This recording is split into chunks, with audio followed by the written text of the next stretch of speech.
புருஷோத்தம க்ஷேத்திர மாஹாத்மியம் 40ஆம் அத்தியாயம்.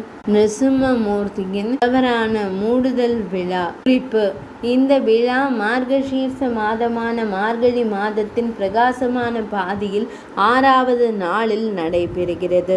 இது குளிர்காலத்திற்காக இறைவனுக்கு ஆடை அணிவித்தல்.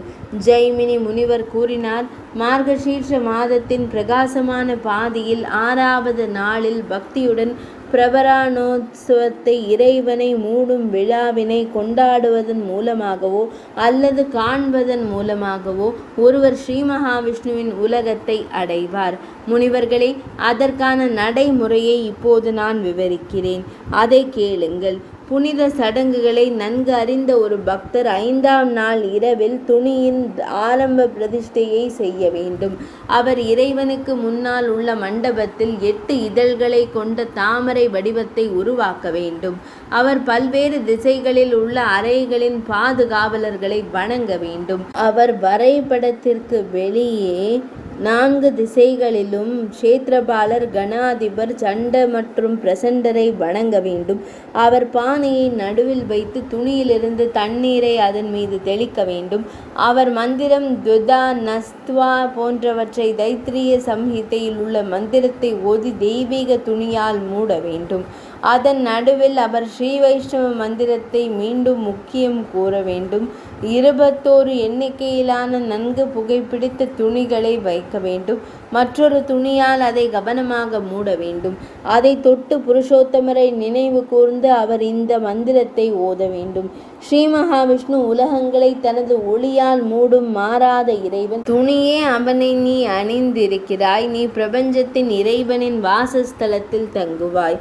இந்திர கோஷஸ்தவா போன்ற மந்திரங்களால், தைத்திரிய சம்ஹிதையில் உள்ள மந்திரங்களால் அதன் பாதுகாப்பிற்கான ஏற்பாடுகளை அவர் செய்ய வேண்டும். அவர் அதை இனிமையான வாசனை திரவியங்கள் மற்றும் மலர்களால் வணங்க வேண்டும். பின்னர் அவர் இறைவனை வணங்க வேண்டும். அவர் அனைத்து வகையான நறுமணங்களையும் பூசிக்கொண்டு நடனங்கள் மற்றும் பாடல்களுக்கு மத்தியில் இரவை கழிக்க வேண்டும். அதன் பிறகு விடியற் காலையில் காலை சந்திக்கும் நேரத்தில் அவர் மீண்டும் முன்பு போலவே மிகுந்த செறிவு மற்றும் மன தூய்மையுடன் இறைவனை வணங்க வேண்டும். பின்னர் அவர் வழிபட்ட துணிகளை மண்டபத்திலிருந்து வெளியே கொண்டு வர வேண்டும்.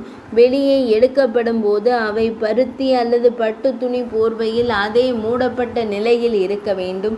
பிராமணர்களே, குடைகள், கொடிகள், பதாகைகள், சௌரிகளை அசைத்தல், பாடல்களை, வாத்திய இசை, நடனங்கள், பூக்கள் சிதறல் போன்றவற்றுடன் அவர்களை ஊர்வலமாக அழைத்து செல்ல வேண்டும். அவர் மாளிகையை, சன்னதியை 3 முறை வலம் வந்து பின்னர் இறைவனை 3 முறை வலம் வர வேண்டும். பின்னர் மூடும் துணியை அகற்றி துணி மூட்டையை இறைவனின் பார்வைக்கு வெளிப்படுத்தி பிரதிஷ்டை செய்ய வேண்டும். ஒவ்வொரு தெய்வத்தையும் 7 துணிகளால் மூட வேண்டும். முகத்தை தவிர மற்ற அனைத்து உறுப்புகளும் குளிர்ச்சியிலிருந்து பாதுகாக்கும் துணிகளால் மூடப்பட வேண்டும். பிராமணர்களே, வெற்றிலை இலைகள் கற்பூர படற்கொடியுடன் நைவேத்தியமாக வழங்கப்படுகின்றன. துர்வா கத்திகள் மற்றும் பச்சை அரிசி தானியங்களால் இறைவனை வழிபட்ட பிறகு நீராஜன சடங்கு செய்யப்பட வேண்டும்.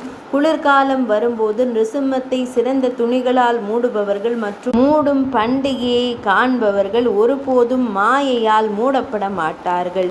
ஒருவருக்கொருவர் எதிரெதிர் ஜோடிகளாலும் குளிர் காற்றாலும் எழும் பயத்தை அவர்கள் ஒருபோதும் அனுபவிக்க மாட்டார்கள். இது தேவர்களின் இறைவனான ஸ்ரீ மகாவிஷ்ணுவின் பரிவரண விழா.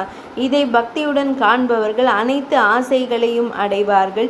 இறைவனுக்காக குளிர்ச்சியிலிருந்து பாதுகாப்பதற்காக போர்வைகள் போன்றவற்றை பிராமணர்கள், ஆசான்கள், பிற தேவர்கள் மற்றும் ஏழைகள் மற்றும் ஆதரவற்றவர்களுக்கு வழங்க வேண்டும். அவர்களை மகிழ்ச்சியுடன் கௌரவித்த பிறகு அவற்றை அவர்களுக்கு கொடுக்க வேண்டும். மகிழ்ச்சி அடைந்த இறைவன் அவருக்கு ஒரு சிறந்த வரத்தை வழங்குகிறார். 40ஆம் அத்தியாயம் நிறைவடைந்தது.